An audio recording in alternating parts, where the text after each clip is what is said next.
Okay. So, though that was the other thing. Okay. So, I said that we miss our own mistakes. One thing that I noticed a lot in the logical fallacies test, which I didn't dock any points off for right now, because we're still kind of getting in the swing of things, is a lot of spelling errors. So be very, very conscious of your writing, okay? And really look for those spelling errors.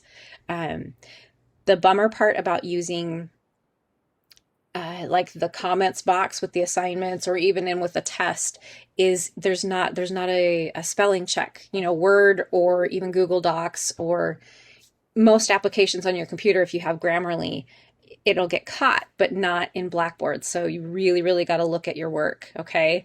Because from here on out, I've got to look at the spelling on your discussion boards, your journals, things like that. You have to be spot on with your spelling, your grammar, and punctuation, all of that, okay? All right. Let me get rid of our newspaper clipping here. And I need to get rid of our whiteboard. And what I'm going to do is I'm actually going to take us right into Blackboard. So if you guys like to click along, feel free to get a Blackboard window open. Let's see. All right. So let's go into Blackboard. All right. So before I jump into anything, does anybody have any questions? Did you run into any issues in the past week? I did look over some of the critical analysis tool assignment. I didn't get all of those graded, but I looked over some of them. What I saw looked good. So, all right. Well, if nobody has any questions, we're going to jump right in. All right. So I added over here on the left-hand side of Blackboard, you will notice, if you've memorized all the tabs, that I added an extra tab in the class materials section. There is an MLA and APA help tab, okay? I realize this is English Comp and that you guys are familiar with writing papers and citing your sources and everything, but if it's something you don't do every day, if you don't use it, you lose it type of thing. So I'm going to take us into this tab first thing this morning, okay? All right. I just realized that some of these are not available to you. Okay. I'm going to scroll all the way down here to the bottom to start off with, because last week the question was asked, how do you cite an image? So we're going to kind of work backwards, and I am going to show you really quickly how to cite an image in MLA and an APA, and then we'll go back and kind of start from the beginning. Okay, so just know that the sources are here in that tab should you guys want to come back and look at them. So in MLA 8, Manhattanville College Library actually put together all the great information. And they were so lovely and shared it. So, thank you to them. So we're going to look at what they say. It's actually easier to cite an image than you think. Okay. So when you want to use a digital image, which I'm assuming that is what you meant, and we'll go through the other aspects of it in just a little bit. The first thing you need to do is try to find all the information possible about the image. The title of it, even like the website that it was found. So if by chance you did a Google search, let's do a Google search really quickly here. I can't think of an image I want to look for.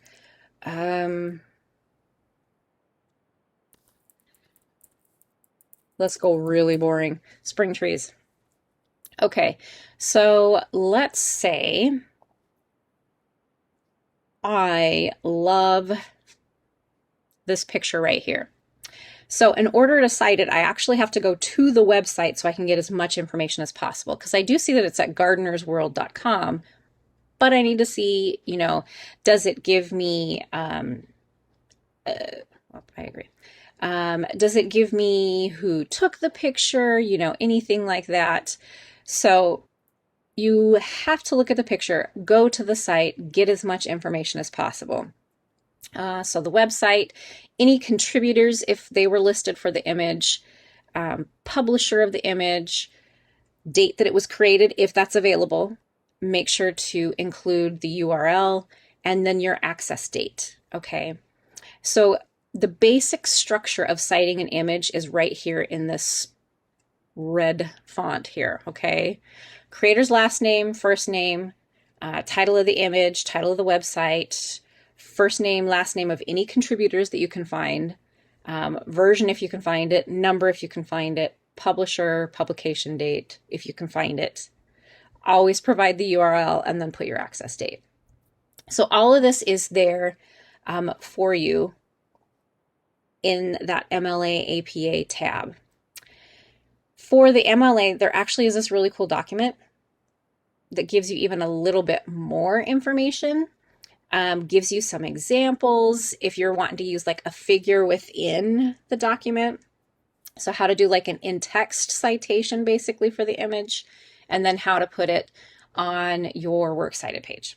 Okay, so some pretty cool resources that I've plopped here in for you guys. Okay, so that would be how you would cite an image in MLA 8. Also, heads up, I just read from the Modern Language Association that they will be upgrading the MLA to MLA 9 this month, actually, which means that the changes probably we wouldn't worry about until next fall. So just kind of heads up, if you are a big MLA user, know that there's some changes coming, okay? And then for APA 7, if you guys want to cite an image, similar idea, okay? You want to try to find as much of the information as possible, okay? And then I like this because it gives you a general in-text citation format. If you can, you know, if you're using it as a paraphrase, if you're quoting, it shows you how to build up the references citation, gives you some good examples. So, should you need to cite an image, those are there in that tab. All right, any questions on that?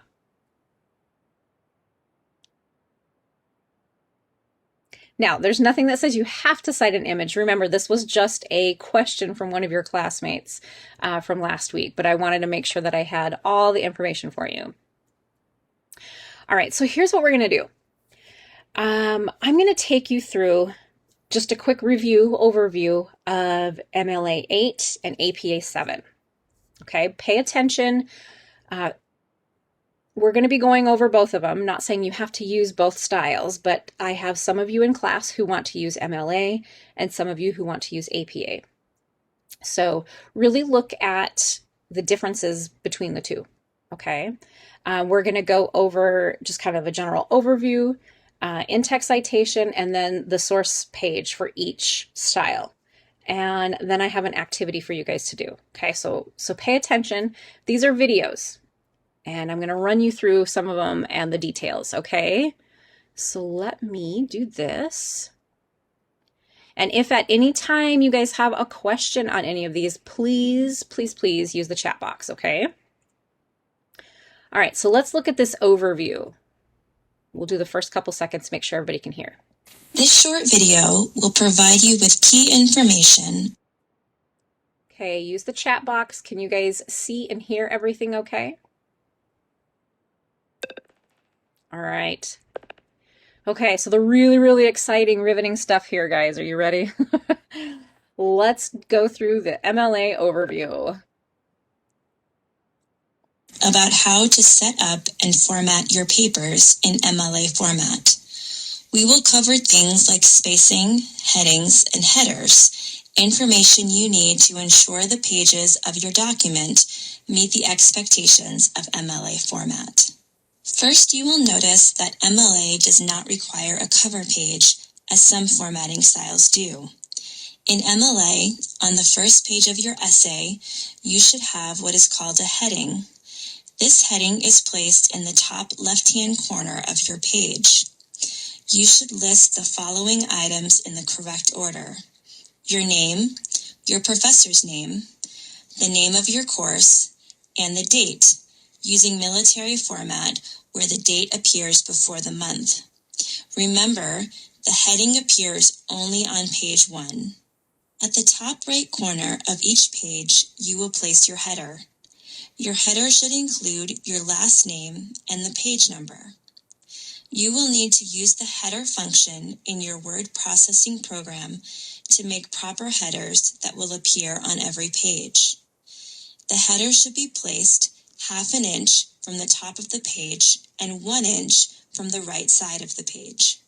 We will now look at the text of your essay and examine the formatting requirements that begin here. You will center your title below your heading. Your title should be the same font as the rest of your text and should not be in italics or bold font. In terms of line spacing, you will notice your text is double-spaced, always. There are no exceptions to this in MLA. Even long or block quotes should be double-spaced. You should use 12-point font in MLA format.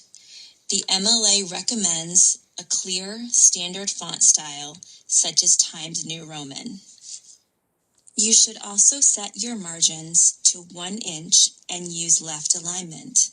This means your alignment is standard on the left but jagged on the right. In terms of spacing within your text, you should always indent for new paragraphs 1/2 inch. Using your tab key will allow you to indent appropriately. MLA recommends single spacing after end punctuation, such as periods. However, the MLA does not consider it to be incorrect to double space after end punctuation, as some professors may prefer double spacing after periods. Be sure to check with your professor, but know that single spacing is considered the standard. These are the basic requirements for setting up your document in MLA format. For more detailed information, be sure to consult the MLA handbook. Okay, so just so you guys know, way, way, way back when, it used to actually be required when you would type up a document that you would have to have an extra space. You'd have to hit the space bar twice after your ending punctuation. I do not require that, as most of you are probably used to just hitting the space bar one time after your punctuation. Okay. Okay, so quick recap. Use your chat box. What type of spacing is required in MLA throughout the entire document? No exceptions. Awesome. Okay. What, and it's kind of cheating because it's up there on the screen. What 4 things do you need to put in the name heading? 4 things it has to be in that name heading at the top left of your paper.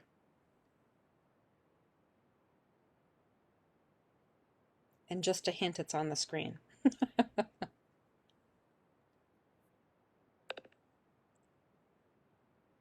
Excellent. Name, professor's name, class number or class name is acceptable, and then the date in the military format, okay? And remember that that only pops up on the first page. That is it. However, your page number with MLA, you need your last name and page number. That needs to run through your entire document, okay? All right, any questions on that so far?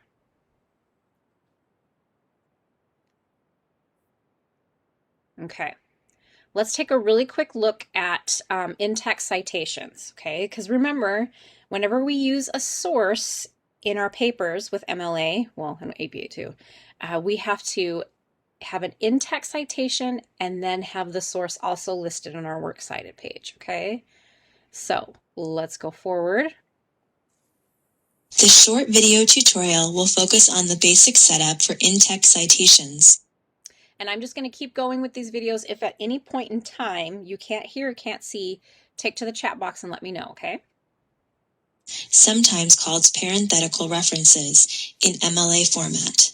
It is first helpful to get an idea about why in-text citations are important and when they should be used. In MLA, you should use citations in parentheses within the text to let your audience know when you have borrowed information and where that information has come from. Most students know to cite direct quotes, but it is important to remember you must also include in-text citations for summarized and paraphrased information. You are not just citing words, you are citing ideas. For more information about when you should cite borrowed information, be sure to check out the Avoiding Plagiarism tutorial here in the OWL. The basic in-text citation in MLA format includes the author's last name and the page number. Here you will see the basic version of an in-text citation. Here are two examples. In the first example, you see a citation for Nietzsche with a page number of 125, and then another basic citation with the last name Le Guin and a page number of 828. You should notice that MLA requires no commas between the author's name and the page number. If you use the author's last name to set up your quoted or paraphrased material, you do not need to repeat the author's last name in the citation. You would just include the page number, as you see here, with the number 827 in the in-text citation. If you need to cite an electronic source with no page numbers, as in this instance, you should just include the author's last name. Although we do not have an example here, if you find a credible source that does not have an author, you would simply place the title of the work in your in-text citation.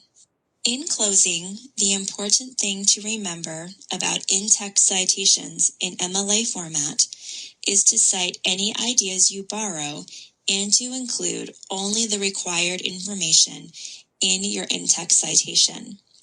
Full publication information will be saved for your works cited list. And keep in mind that your in-text citations and your works cited page must coordinate or match. Okay, so when I grade your papers and I'm going through, the body, looking at all those paragraphs, if I look at every single in-text citation that you guys have, and I go directly to your works cited page to make sure that it lines up. So any information that's here I should be able to connect these two sources without any issue. Okay.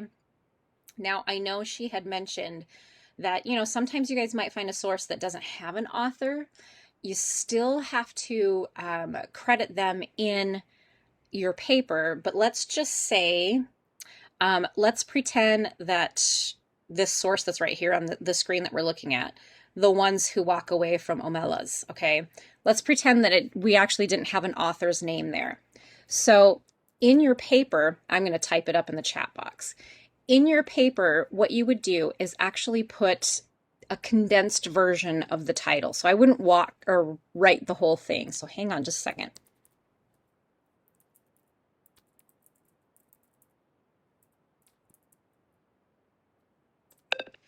So I put an in-text citation in the chat box for you guys to look at. So that would actually be my in-text citation for that story. So if I happen to mention a quote from there or a paraphrase or a summary, that's how I would cite my source. Okay. And like I said, we're pretending that we don't actually have this author's name here. Okay. So keep in mind, there are 3 times within the body of your paper that you need to provide an in-text citation. Do you guys remember what 3 instances the video said? Use the chat box or turn your mic on and let me know 3 instances where we would need to cite our sources.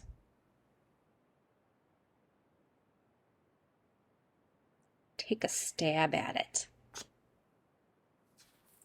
Sorry if you can hear me rustling my papers around.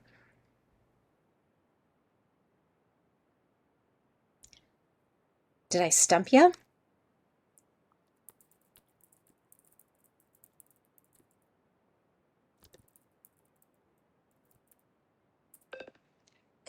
look at the chat box.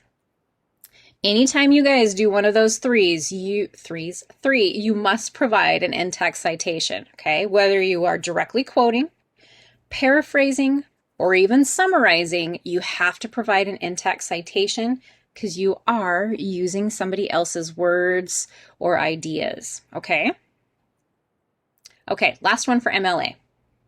Any questions so far? Okay. This short video will provide you with the basic information for formatting your works cited page. Before we look at an example list and entry, here are some things to remember about your works cited list. No source should appear on your works cited list that is not cited in your paper with an in-text citation. Your teacher may offer the option of a works consulted page, but cited means you cited that source in your text. Your sources should be listed in alphabetical order by the first word of each entry. The 8th edition of the MLA Handbook provides a system of containers for presenting each source on your works cited list. Because each source type has different kinds of publication information, each source will be formatted a little differently. The MLA resources in the OWL provide models for each source type to help you follow MLA's new container system. Be sure to refer to those resources as you format each source.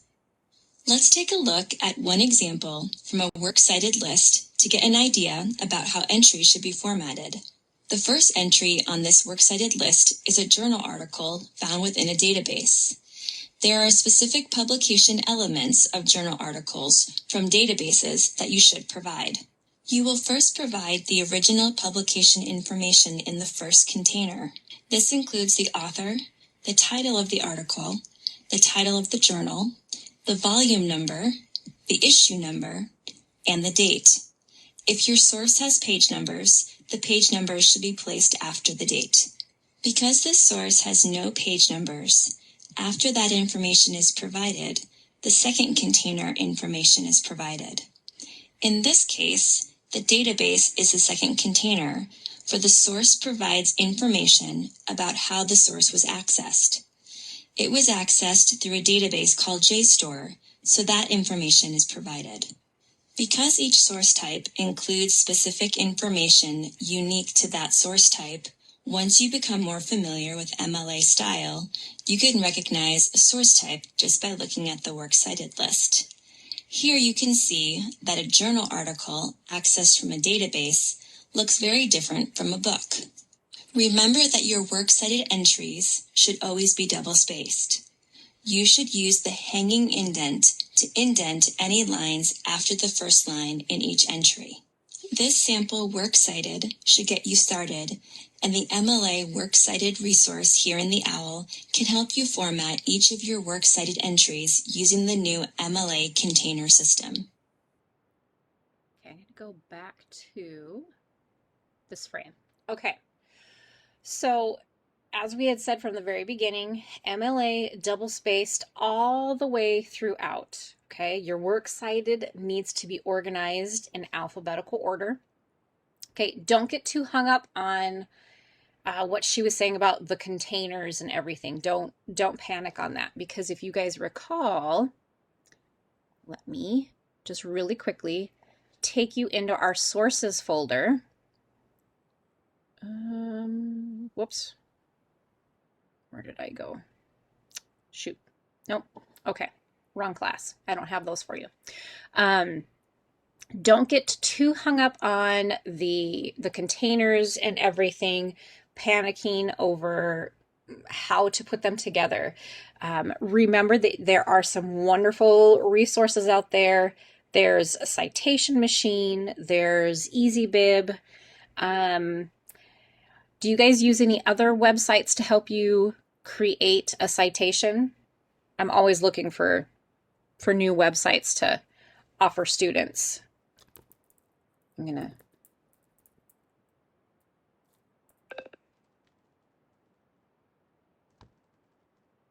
EasyBib, citation machine. I thought there was one other, but I'm blanking. But in any case, there are sources online, or resources online to help you put together a citation for your works cited page. Just keep in mind that, these are the general bits of information that we want on there.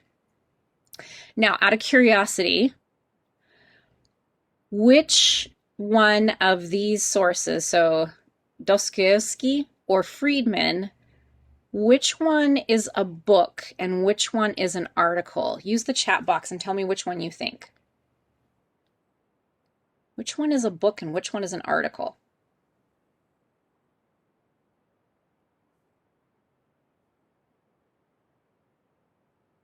Take a wild guess.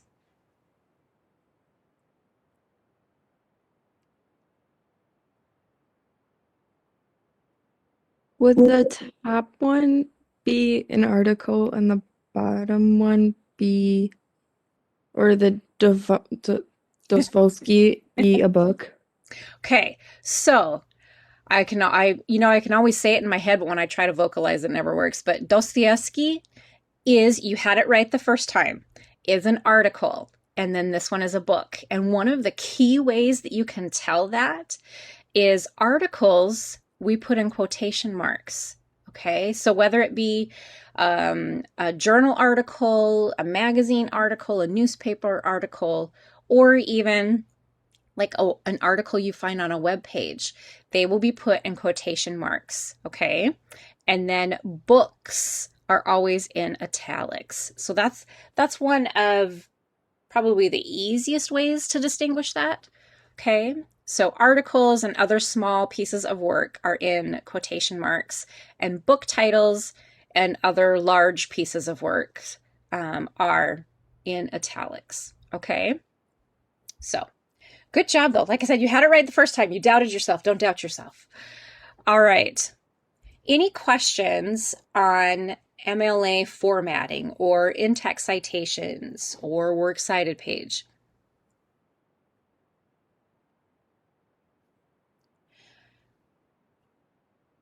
Okay, so what I want you guys to keep in mind, the link is right here, and even though we did go through the videos, if you guys ever have any questions, you can click on that link and look at all of the information that is here for you. Okay, lots of resources on this page.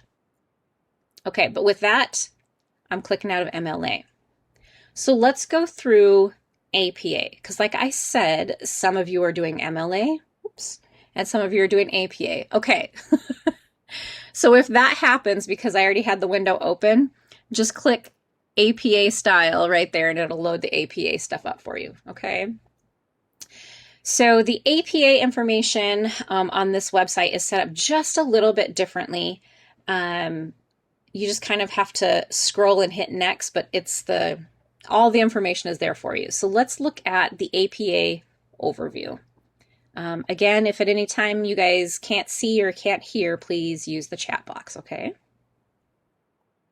This short video is meant to give students who are brand new to APA format some context and basic overview information about using APA format for college papers. APA stands for the American Psychological Association, and APA format is the formatting style that many academic majors use to format their papers and cite sources within their papers. There are 3 basic parts of APA that you should understand. There is the basic format of how you set up your paper for things like your cover page, margins, line spacing, etc. There is in-text citing, where you use citations within your paper to let your readers know where your source material comes from. Finally, there is the references list, where you list all of the publication information for any sources used within your paper. We'll start with the overall formatting. In the 7th edition of APA format, you should have a cover page that includes your title, your name, the name of your program and school, the name of your class, the name of your professor, and the date. You should also have the page number at the top right corner. Your page numbers should appear on every page. You should begin your essay on the next page. Your margin should be 1 inch all the way around. You should use a clean standard font, and you should double space your lines and single space after all punctuation. Be sure to indent by hitting tab for all new paragraphs. Next, we will explore in-text citing. It is important to remember that you must cite your sources within your text when you quote, summarize, and paraphrase information from your sources. This means you must cite even information you put into your own words. In APA, there are two basic structures for in-text citations, the narrative citation and the parenthetical citation. The narrative citation is used when you mention the author or author's last names within the sentence. In this kind of citation, the year citation is placed after the author or author's last names, and any page or paragraph citations come at the end. The parenthetical citation is used when you haven't mentioned the author or author's names within the sentence. This citation includes the author or author's last names, year, and page number if necessary for a direct quote. Finally, we will take a look at a references page. The references page is where you will provide full publication and retrieval information for your sources. The references page is presented in alphabetical order, and it is important to remember that your in-text citations must match up with your references. APA provides guidelines for formatting each reference based on source type. Be sure to refer to the references section in the Excelsior OWL for more information about how to format your references. Okay, let me take the screen back to the very beginning here. So out of curiosity, tell me in the chat box, have any of you guys used APA in the past? Okay.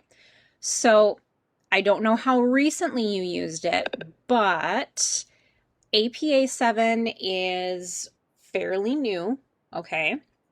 So there were a couple of changes, so always come back to this website if you need a refresher. So just a reminder, if you're using APA, you have to have a title page, okay? New with APA 7 is the page number on the title page. If I recall correctly, in the old versions, the page number didn't start until the second page. Different with APA versus MLA. In APA, you actually do bold your title on that title page, okay? And your name heading is on the title page. And that also is different from MLA because you've got your name, the name of the college, the name of the class, the name of the professor, and then the date. But the date is written just how we usually write the date, okay? So keep that in mind. The other thing that kind of changed with the student version of an APA essay is that you guys don't have to have a running head, okay? Let's see here. I was going to see if it would pop up. Okay. So look, we've hit to page number 3. It used to be with APA, you had to have like that running head at the top. If you are writing a professional paper, then you have to have that running head. But with APA 7 student paper, no need for a running head. So that's kind of nice. Okay. All right. Let's take a little bit more in-depth look at in-text citations because they are different than they are from MLA. They're a little bit trickier. This short video will focus on the basic setup for in-text citations in APA format. It is first helpful to get an idea about why in-text citations are important and when they should be used. In APA, you should use citations in parentheses within the text to let your audience know when you have borrowed information and where that information has come from. Most students know to cite direct quotes, but it is important to remember you must also include in-text citations for summarized and paraphrased information. You are not just citing words, you are citing ideas. For more information about what kinds of information must be cited within your text, be sure to review the Avoiding Plagiarism tutorial in the Excelsior OWL. In APA, the basic in-text citation, referred to as a parenthetical citation, includes the author's last name, the year, and the page number or paragraph number. Please note the page or paragraph numbers are only required for direct quotes. Here you will see the basic version of an in-text citation. In parentheses, after the quote, you should provide the author's last name, a comma, the year, a comma, a P and a period, followed by the page number. Also, in this example, the source included 3 authors, so the student has listed et al. After the first name. There are variations on the standard in-text citation, however, as you will often use the author or author's last names as you set up a quote or paraphrased material. This is referred to as a narrative citation. Here, you will notice the student has used the author's name to set up this quoted material. You must place the year after the mention of the name. Then you will need an additional citation for the page number after the quote. Let's take a closer look at a citation from an online source that did not include a page number. In this case, APA requires that you list the paragraph number. You will notice the PARA, para, in the citation. This lets your readers know that there were no page numbers, but this is the paragraph number for that information. Finally, it is important to think about punctuation for your in-text documentation as well. In APA, you should place commas between each item in your in-text citations. For short quotes or paraphrases, you should place your period after the in-text citation. For longer quotes or block quotes, you should place your period before the citation.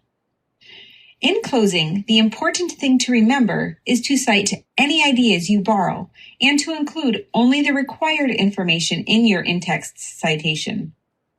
Full publication information will be saved for your references list, which is explored in the References section on APA format in the Excelsior OWL. Okay, so citing in-text citations for APA is a little bit trickier, so make sure you understand and know what information you need in your parentheses. And just like with MLA, if I see an in-text citation, it should lead me directly to the source listed on the references page, okay? And then don't know if you caught the difference between MLA and APA. MLA, we don't use any commas or punctuation in our in-text citations, but we do in APA. And with APA, if you don't have any page numbers, then you are required to list the paragraph where you found the information that you are using, okay? So any questions?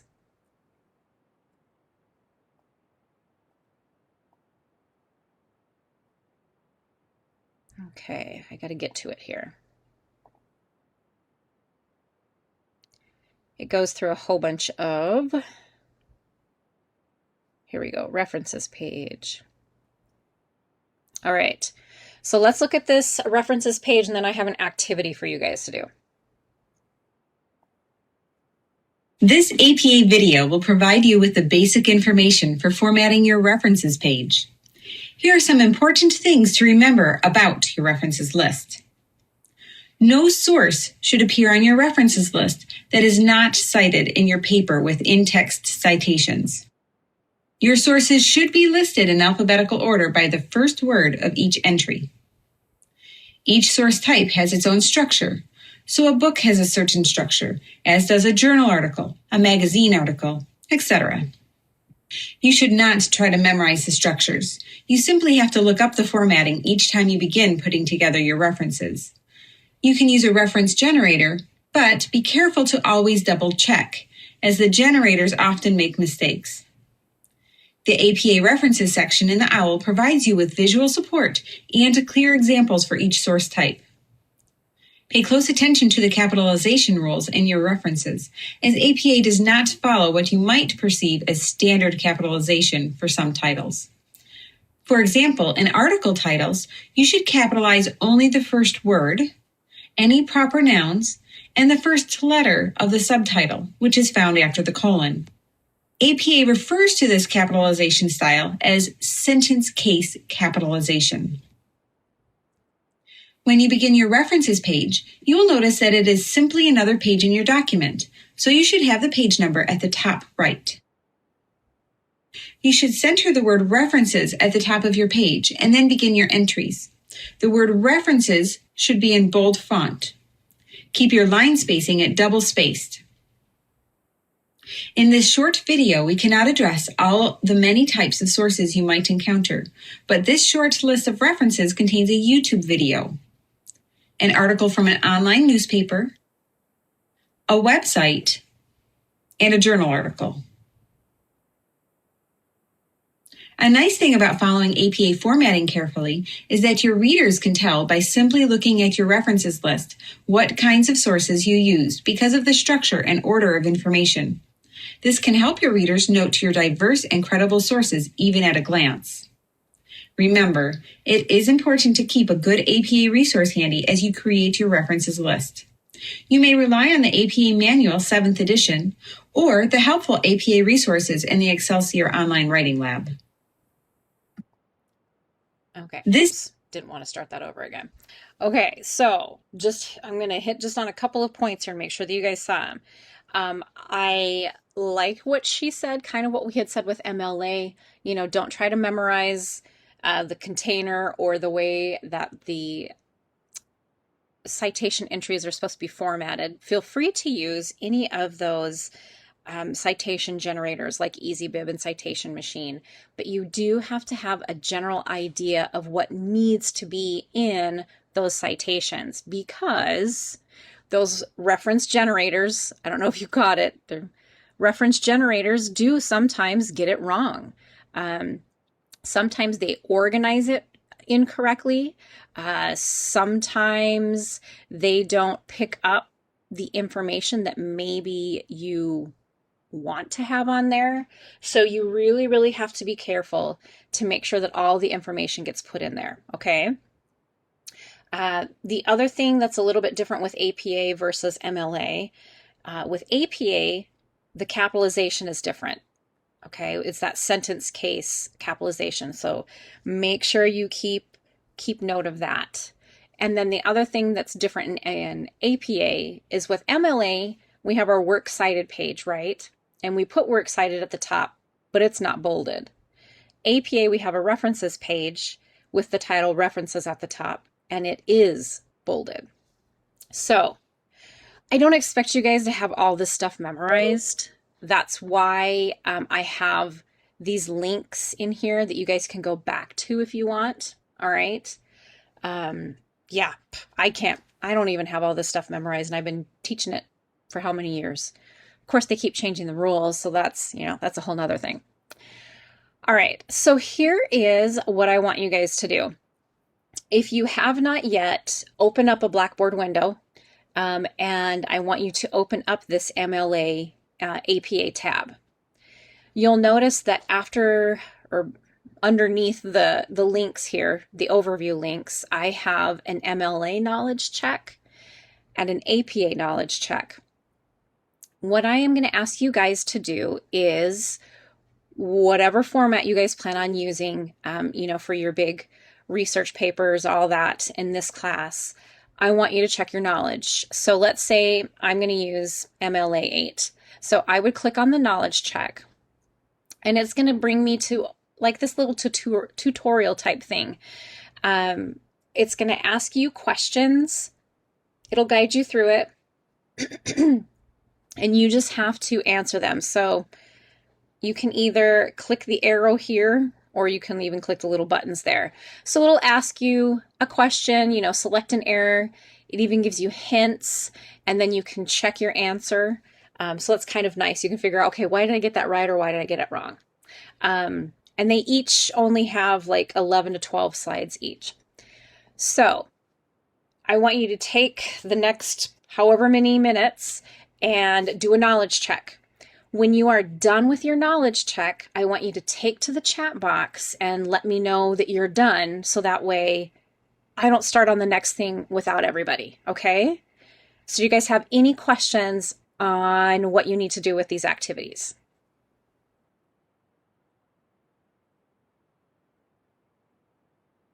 Okay. do a knowledge check. Remember, whichever format you're going to use, do that knowledge check. And then let me know done in the chat box when you guys are finished with it, okay?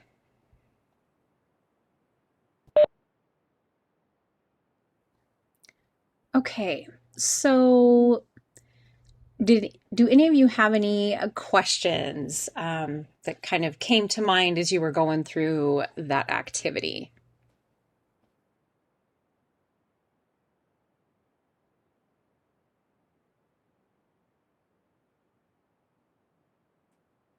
Okay.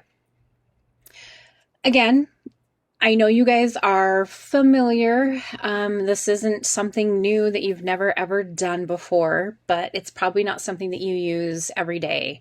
And it's so important that you know how to properly cite your sources. So that's why I wanted to go through that this morning.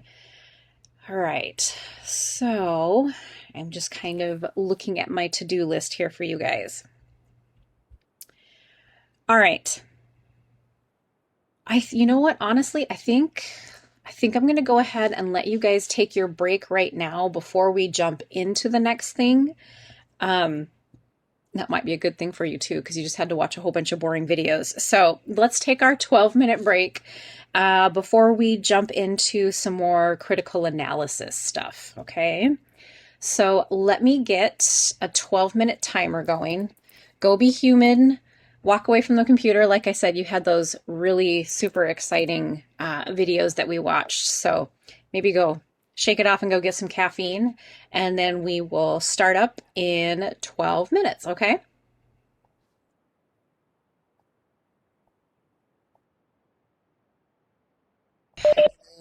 Hello, everybody. We are out of our break time, out of our break seconds, minutes. If you guys can do me a favor and take to the chat box, let me know that you're back by your computer. Just say hi or whatever. Just don't want to start without somebody. Okay, just gotta make sure.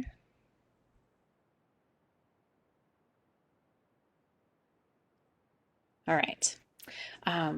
Okay, so some of your homework from last week was that critical analysis tool, which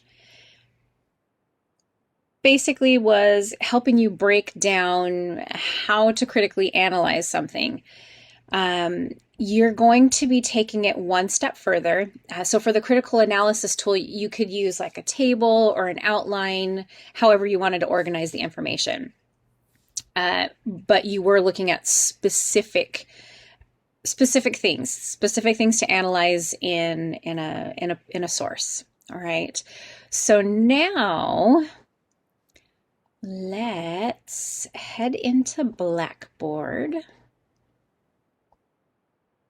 Okay, so yeah, so just a reminder that MLA APA help tab is over here in class materials, okay? All right, so I'm going to go to learning plans. And, oh, I went too far. Learning plan 5. Okay, so in the analyze persuasive texts, assignments, and assessments, that's where we're going to go. If you guys remember, we watched part of this video, just kind of going through, oh gosh, what were there? There were seven things to look at when we're analyzing. I don't expect you guys to have memorized, but we looked at the issue, contention, argument, tone, audience, language, and persuasive devices. So, you know, even when you guys are writing your annotated bibliographies, you can be looking for those 7 things, and that can help you write that evaluation paragraph. You know, in our annotated bibliography, we have the summary paragraph, and then we have the evaluation/analysis paragraph. So you can look for those 7 things in the source to help you pull out things to write, okay? So just kind of keep that in mind. All right. So what I want to do is I want to take us through now the second half of that video. Before I do, let's look at the assignment details for Critical Analysis 1. Okay, so the analysis tool was due before class today? Yes. It's a good thing I write things down because I don't remember them. So what you're going to be working on this week is an actual critical analysis essay. So it needs to be 2 to 4 pages, your choice, MLA, APA. Obviously, it's going to be double spaced, okay? So if you guys remember last week, I broke you up into 3 groups, and you had to kind of analyze 3 different types of sources. One group had to do the Trump and Biden townhouse debate. Another one of you had to read an article from the Green Bay Press Gazette, and then another group had to go look at the PETA website. Okay, and they're all persuasive texts that you as groups went through and kind of analyzed together. So for your critical analysis 1, what you're going to do is you're going to keep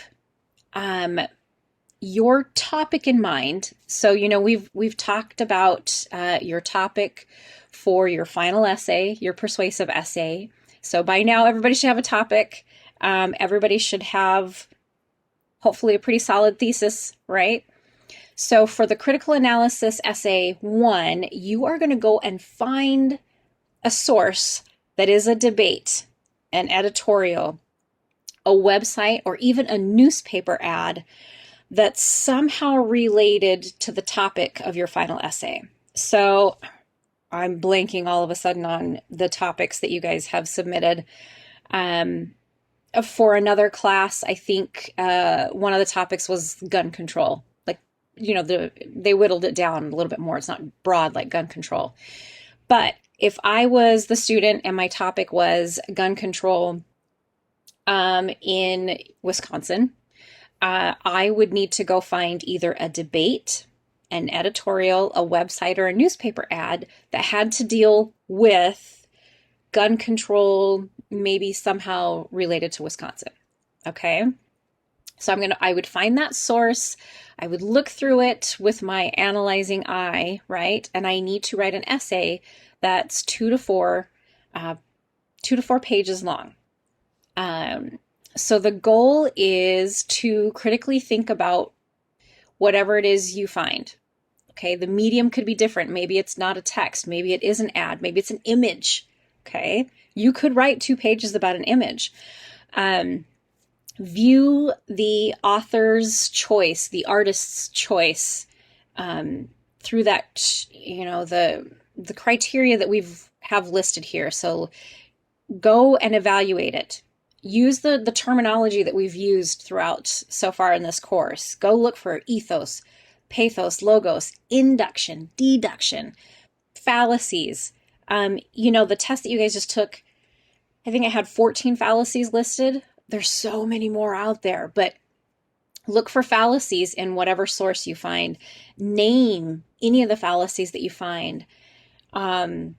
Look for the reason, the evidence, the credibility. Is there bias? There's so many things for you guys to look for. So we're going to come back to this in just a moment. As I said, there's so many things for you guys to look for, but what I want to do is watch the second half of this video. You guys are going to be video logged out today, aren't you? To kind of help you get a technique on how to go through the sources, what to find, how to find them, how to outline them, how to use them, okay? So let me get rid of my face. I need to fast forward here because, like I said, we did watch a good chunk of it.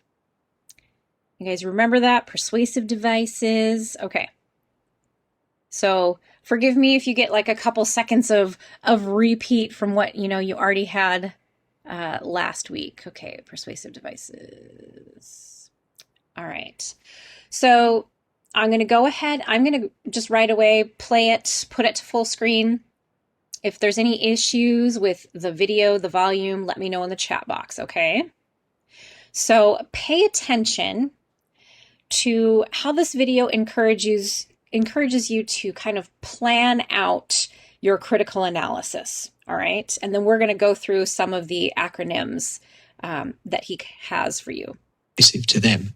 Before you start writing, it's a good idea to make a brief plan of your essay.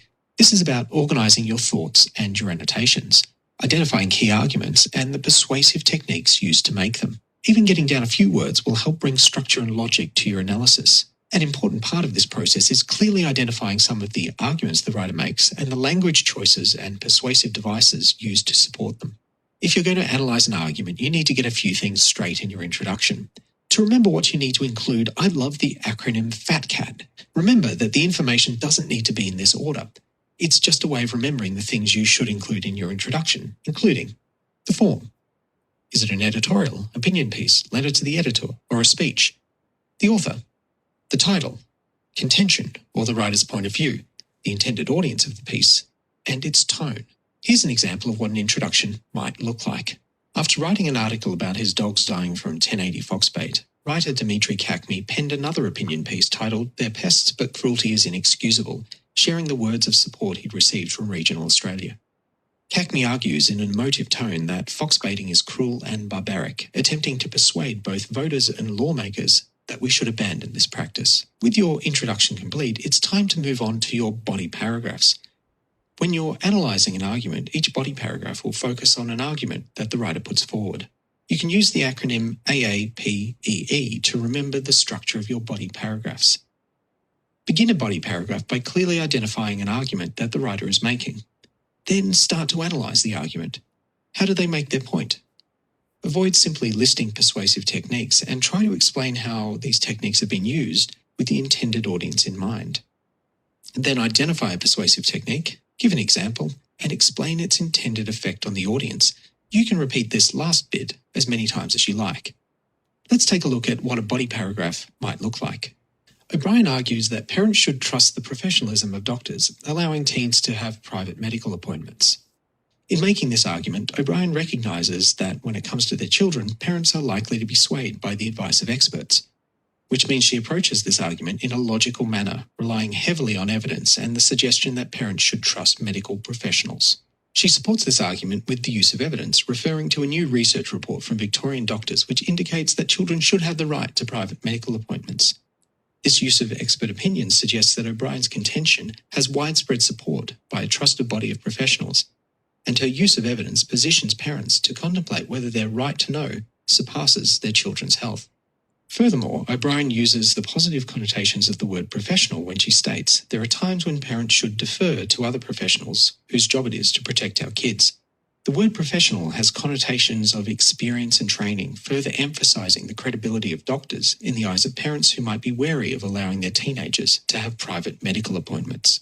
The secret with these paragraphs is to clearly identify the argument, discuss how the argument's presented, and then dive into the language choices and persuasive devices that support that argument.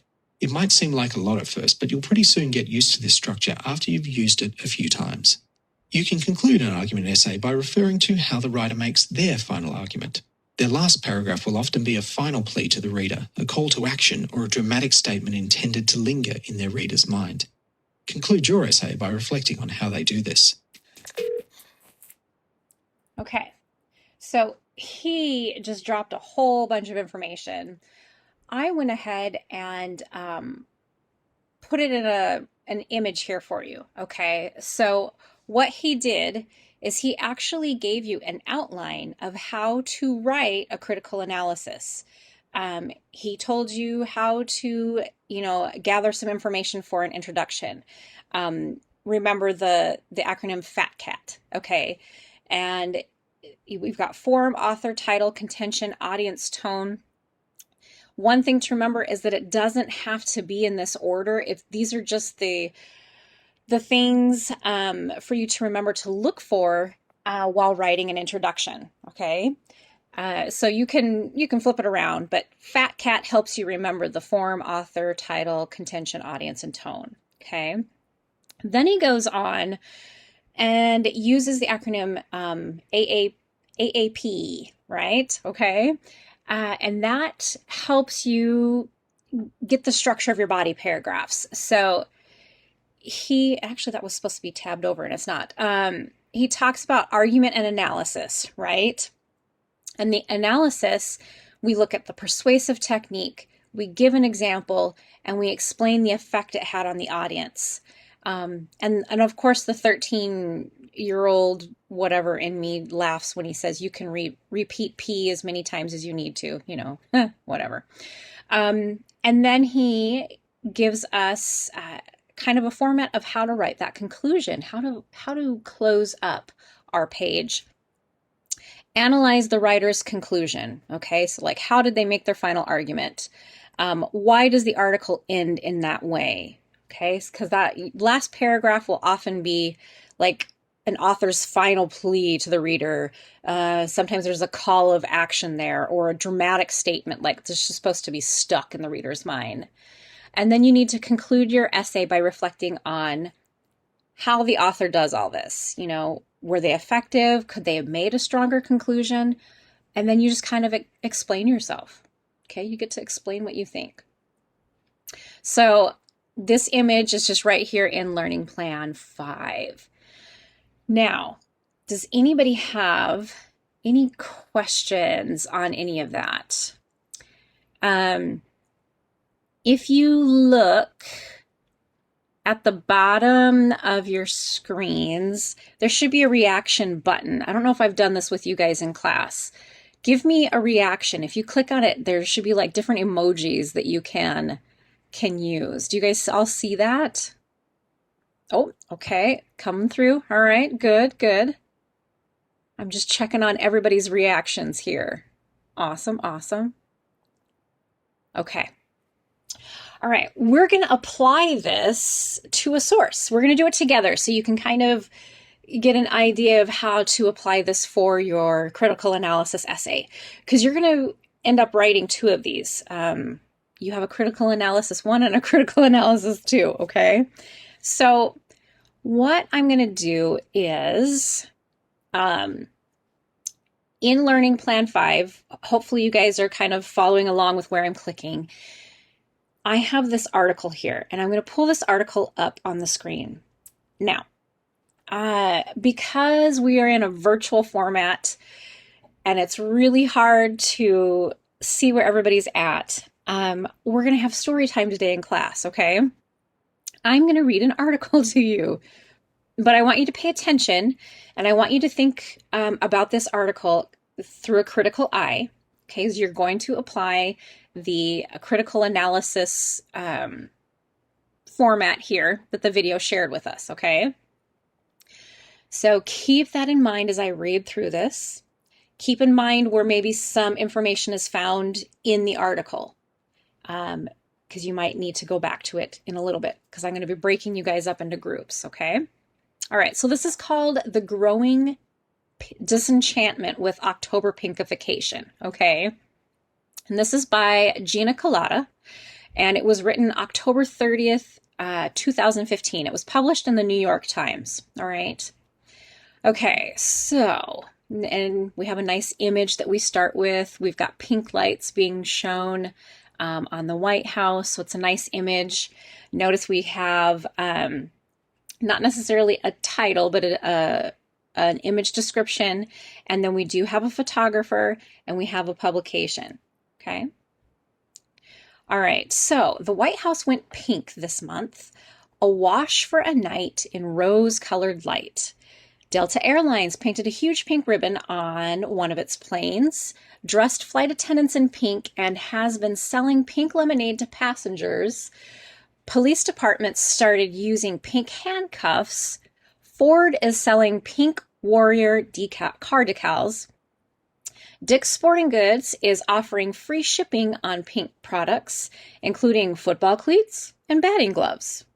Its slogan, "Sport your support. Together we'll turn the sports world pink." Pink washing, as some breast cancer activists call it, has become an October rite, intended to raise awareness of breast cancer during what has for years been called National Breast Cancer Awareness Month. Those who promote the pink campaigns say they raise millions of dollars to fight the disease. When I see Delta flight attendants dressed in pink, I thank them, said Daniela Campari, Senior Vice President for Marketing at the American Cancer Society. But many women with breast cancer hate the spectacle. I call it the puke campaign, said Marlene McCarthy, the director of Rhode Island Breast Cancer Coalition, who has metastatic breast cancer. Breast cancer awareness charge has become a sort of feel-good catch-all associated with screening and early detection, and the ubiquitous pink marketing opportunity for companies of all types. For all the awareness, they note, breast cancer incidence has been nearly flat, and there still is no cure for women whose cancer has spread beyond the breast to other organs like the liver or the bones. Oops. What do we have to show for the billions spent on pink ribbon products? Asked Karuna Jager, the executive director of Breast Cancer Action, an activist group whose slogan is "Think Before You Pink." She added, "A lot of us are done with awareness. We want action." Some broader women's health groups agree. The pinkification of the month of October, from football cleats to coffee cups, isn't helping women, said Cindy Pearson, the executive director of the National Women's Health Network, an advocacy organization. Such questions and skepticism come as some organizations are dialing back recommendations for the very screening measures the campaigns promote, recognizing that mammograms can lead to overdiagnosis, finding and treating cancers that would never have become life-threatening, and false positive results. Other groups are starting to refine their message. On October 2nd, the start of this year's Breast Cancer Awareness Month, the National Breast Cancer Coalition, a nonprofit organization representing breast cancer groups across the country, put out a news release calling for action, not awareness, and for channeling billions of dollars to pay for awareness campaigns toward research instead. When it comes to pink, said Fran Visco, the coalition's president, we don't want to be a part of it. The coalition's new campaign is called Breast Cancer Deadline 2020 and has a research component, the Artemis Project, that involves working with scientists and funding agencies on developing effective preventive measures, including a vaccine. Both primary prevention and prevention of metastasis in those who do get the disease. While the chance of success may be slim under the group's 2020 timetable, it is part of the organization's emphasis on science and research. Certainly, some organizations that receive money from pink campaigns spend at least part of it on research, but the campaigns have rarely made science their main focus. And how much of the money from pink products goes to any breast cancer cause at all is also unclear. Dick's Sporting Goods website notes in fine print that some of the companies selling the pink products it offers do not donate any money to breast cancer charities. Dick's did not respond to a request to comment. Some companies have a cap on how much they will donate, but consumers, when they buy the products, usually do not know if the cap has been reached. The idea for a pink ribbon, which soon led to extending pink to anything and everything, began 25 years ago with a 68-year-old California woman, Charlotte Haley, whose sister, daughter, and granddaughter had had breast cancer. Ribbons had by this time become a popular symbol of other causes. The AIDS red ribbon, for instance, and the yellow ones to remember hostages. Mrs. Haley decided to make her own peach-colored ribbon to draw attention to what she felt was paltry funding for breast cancer research. Companies like Estee Lauder and Avon, and organizations like the Susan G. Komen Foundation, quickly realized that ribbons for breast cancer could be a powerful symbol. They substituted pink ribbons for Miss Haley's peach ones. A movement was born, but the message has not always been consistent. The pink lights bathing the White House were supposed to make Americans aware that the Affordable Care Act covers recommended mammograms, said Katie Hill, an assistant White House press secretary, and of course to promote awareness of screening. Outside the New York Sports Club on West 41st Street in Manhattan, pink and white crepe paper wraps the poles, propping up a scaffold to protect pedestrians from construction debris. Tied to the poles are pink and white balloons and pink crepe paper flowers. Although there's no sign saying so, the decorations are to make women aware that exercise and diet can reduce their risk for breast cancer, said Linda Hefcutt, Public Relations Director for Town Sports International, the parent company, and to make them aware of the importance of mammograms, she added. Some groups have a broad definition of awareness. Beyond the usual mammogram message, the American Cancer Society's goal is to promote the importance of exercise and the risk of obesity, and to heighten awareness of the group's programs to help women get the treatment they need, Ms. Campari said. The Cancer Society's Making Strides walks for breast cancer raise $60 million a year to support breast cancer research, programs, and services, reported Elisa McCrae, the group's managing director for media relations. In the last 6 years, she added, the National Football League's Crucial Catch program contributed $8 million for screening, raising the money by selling pink merchandise.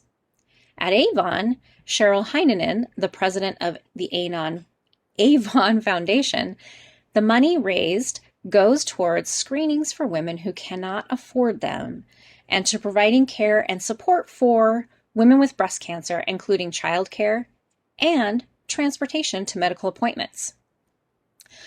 While Avon's campaign has an awareness component, Ms. Heinonen said, our biggest emphasis is on care. I have concerns when I see programs focused only on awareness, she said. Okay, that is the whole article. Let's scroll back up to the top. Now, this is what I want you guys to do. I am going to break you up into 3 groups, which means 2 groups of you, I think, will have 3, and 1 group will end up having 2. Group 1, here, actually, let me do the breakout group so you can know right away who is doing what. Okay. Group 1 is Beatrice, Justin, and Nicholas. Okay, Nick. I want you guys to look at this article that we just read through, and I want you to try to outline a fat cat for this article, okay? And just really quickly, what is the form? What is the author? What is the title, the contention, the audience, and the tone, okay? Group 2, which is Alexis, Bailey, and Lexi. I want you guys to apply the API, however you want to say it, acronym. And I want you to identify these things, the argument, the analysis, look for a persuasive technique, give an example, and explain if it has an effect on the reader, the audience, okay? Now, Group 3 is Alexia and it's Ulysses, so it's just the 2 of you. So I want you guys to look at what a potential conclusion could be and just kind of answer those questions. So how did the writer make their final argument, or did they not? Why does the article end that way? And then ask if it was effective. So we're looking for really brief statements or bulleted lists, okay? what you're going to do is you're going to discuss all that as your group. This image is right here in Learning Plan 5. Then you, as a group, will need to click on this in-class activity. I'm going to click on it. It is going to take you to, eventually, an empty PowerPoint. Okay, so as a group, so group 1, you have the fat cat. So whether you did a bulleted list or sentences or whatever, add your information here. Group 2, add your information. Group 3, add your information. Okay. Do you guys have any questions on that? Any questions on what you need to do in your group?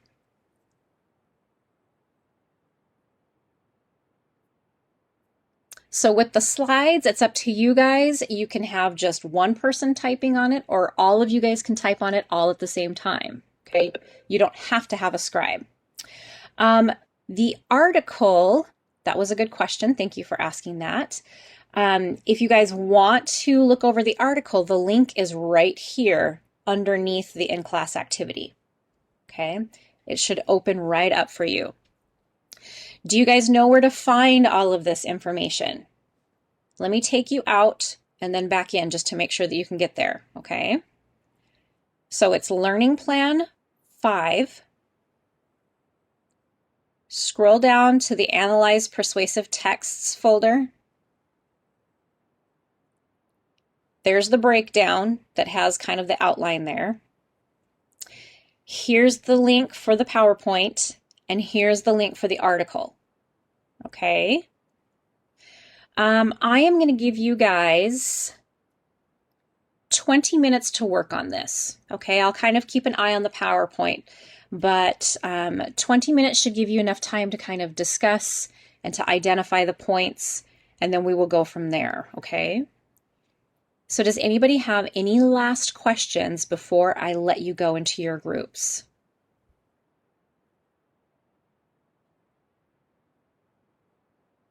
All right.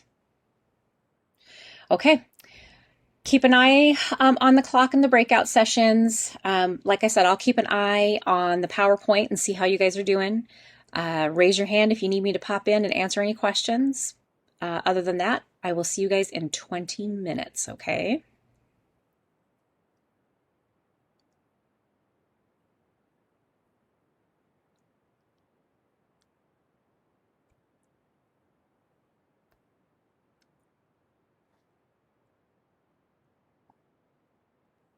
Let's see here. I'm going to take us into Blackboard and look at that PowerPoint, okay? It's okay if maybe you didn't get able to finish 100%. I just wanted to give you a chunk of time and then move on. So let's get to that PowerPoint. All right. So we had Fat Cat, right, to help us kind of build our introduction. So we know this is an editorial article. We know it's Gina Colada who wrote it, and I don't know if my sense of humor is just off, but every time I say her name, I think of Pina Colada. So sorry. The title is A Growing Disenchantment with October Pinkification. The contention, the author's stance, her issue is, she once was an advocate, but now is advocating change to make sure the support goes to the right place. Okay.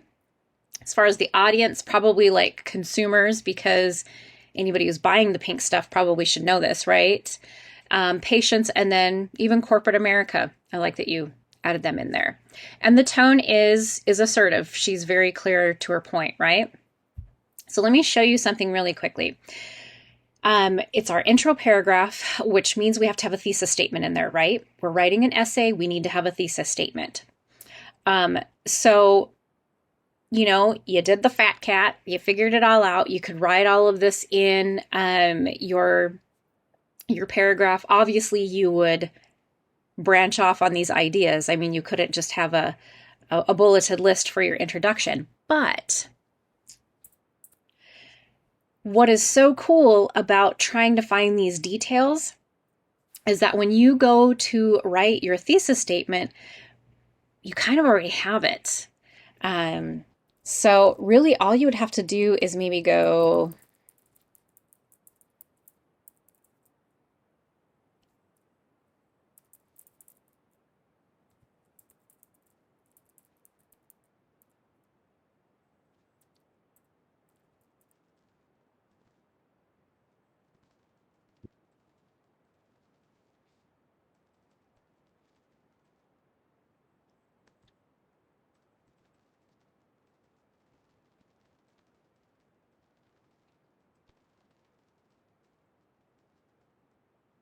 or we can even be specific.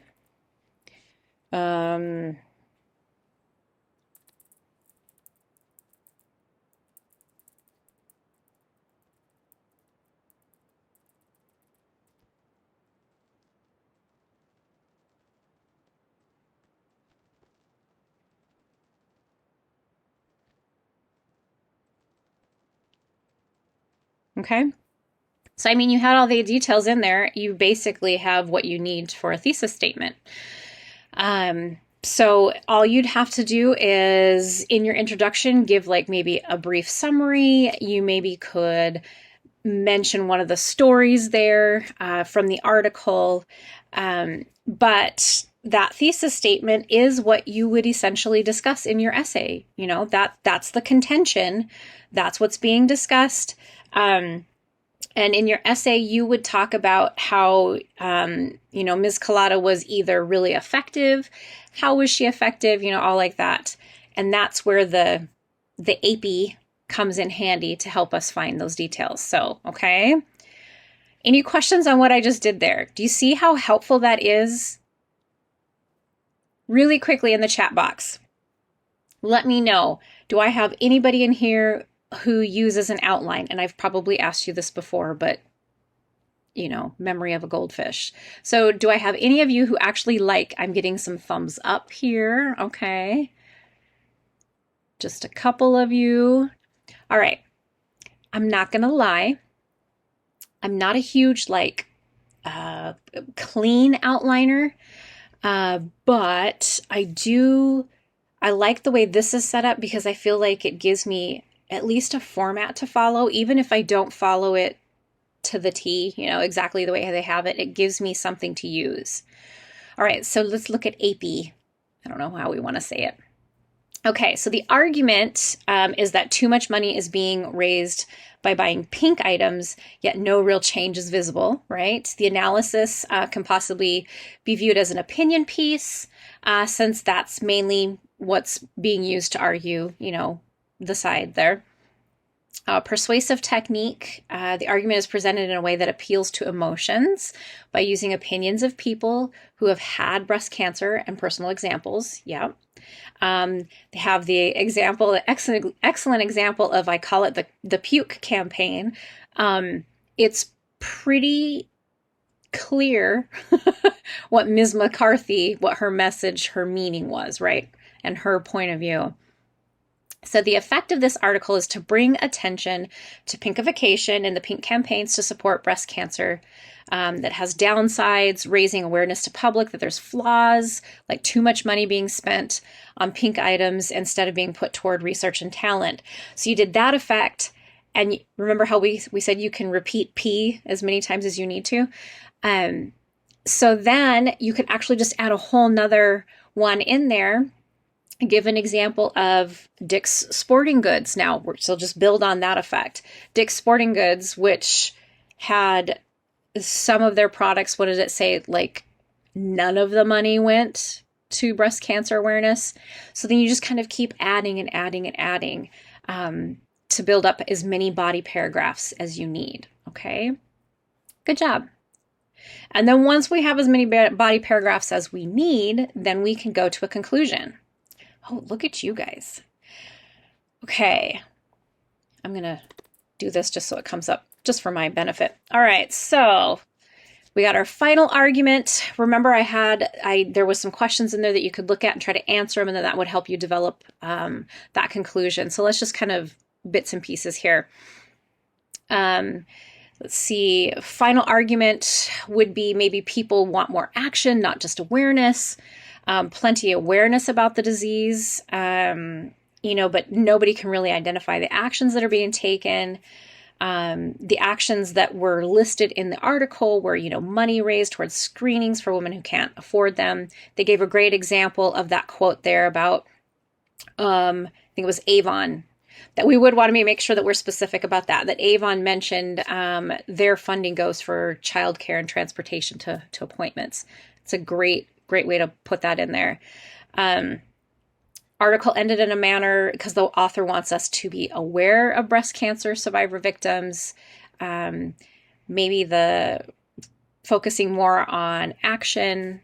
Author mentions changes that are being made for action, but there's still a long way to go. In this article, it was effective by displaying past treatment organizations and how our society has, used pink products.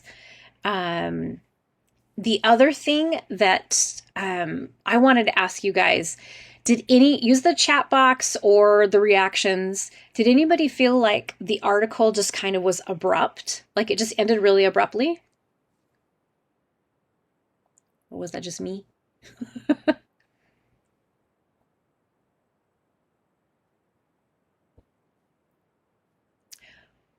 What would be the benefit of having an article like that and just ending it? Because actually the way she ended it, I bet you do I have that still open?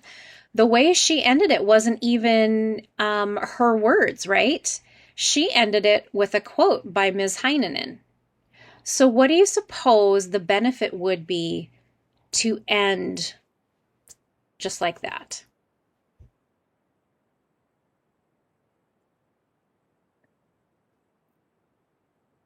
Or was it just bad writing?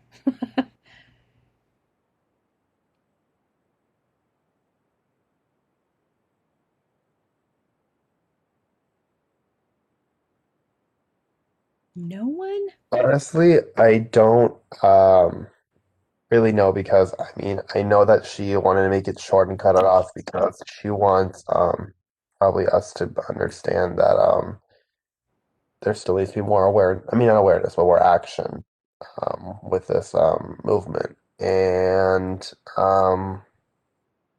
probably she used that quote to make us understand that there's still a long way to go and more action and more funding probably has to be made in order to have more better consequences rather than bad ones, I would say. Okay. All right. Those are all things that I want you guys to really look at and be aware when you're looking at sources. I mean, question everything.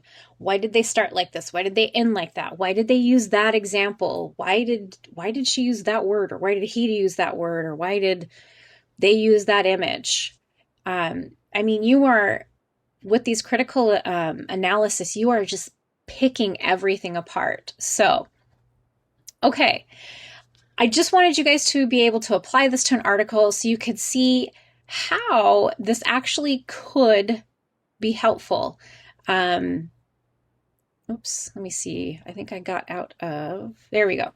How like Fat Cat and AP and just these questions could help you build that critical analysis, okay? Because you did your critical analysis tool, but now you're going to write a critical analysis essay. So let's go and look at critical analysis 1. Again, we just looked at it before we stepped into doing our activity. So go find a source that is either a debate, an editorial, a website, or a newspaper ad that's related to the topic of your final essay. Okay. Explore it. Critically analyze the source. Think about the medium. Think about all of these different terms and concepts, that we have covered thus far in class.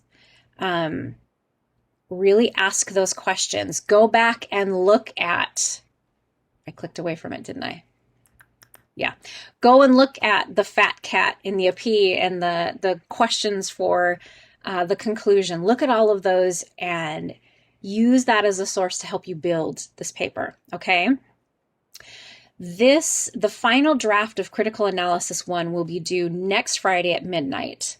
Now, if you remember me talking at the beginning of class, I want you to work on this analysis, this essay, and I want you to bring a copy to class next Friday because we are going to do a peer review. All right. And then that way you have another set of eyes that's looking over it before you turn in your final draft. Okay. So please come to class with a copy, well, a digital copy of this essay so that we can do some peer review. Okay. Do you guys have any questions on what it is you need to do for Critical Analysis 1?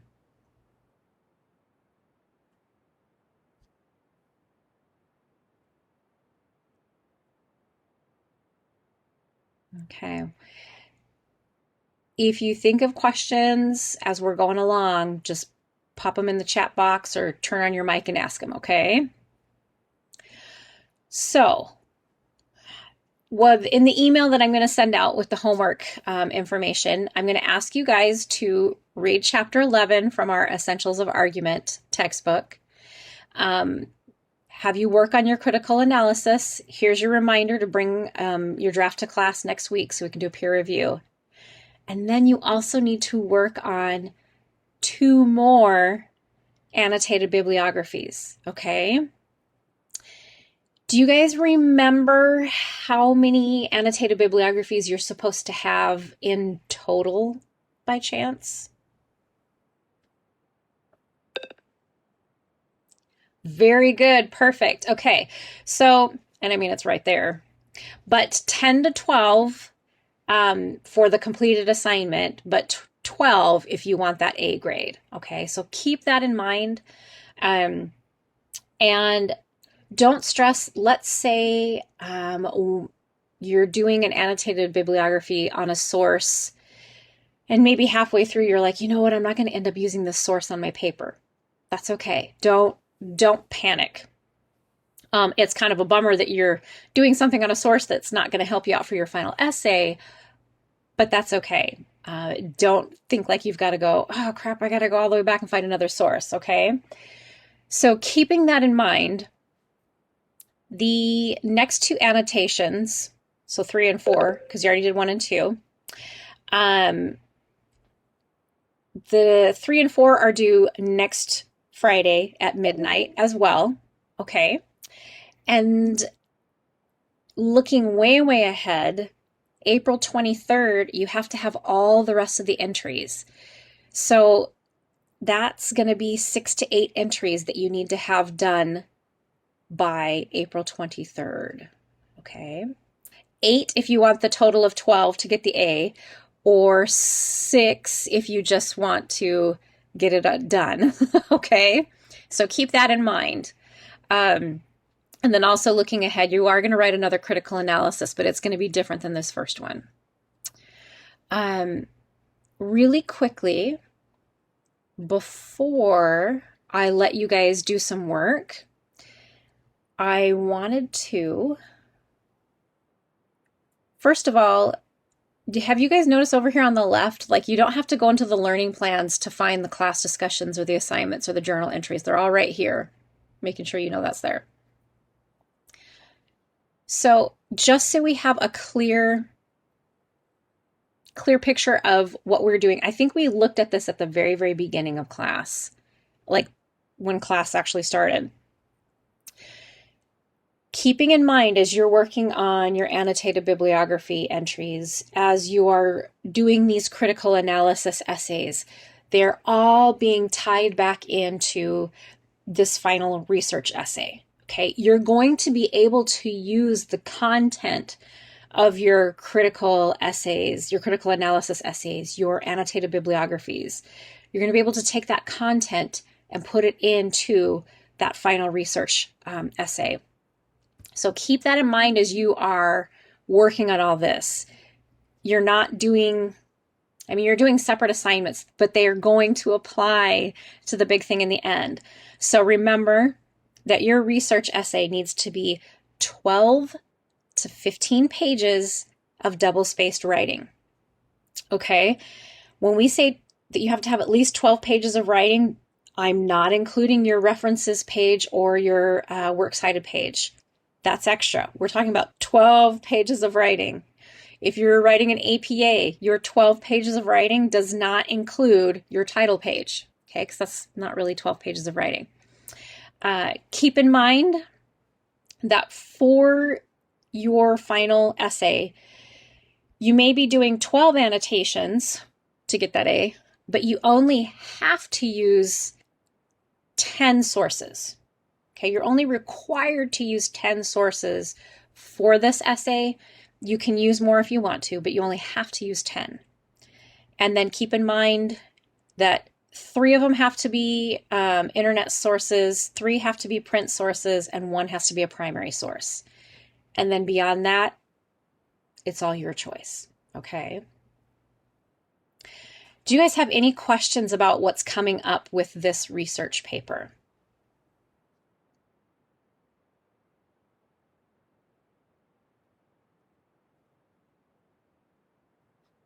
Okay.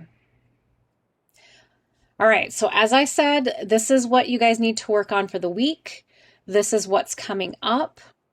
We only have 20 minutes left of class, but I'm going to give you guys time to kind of work, get started looking for that source for your critical analysis 1.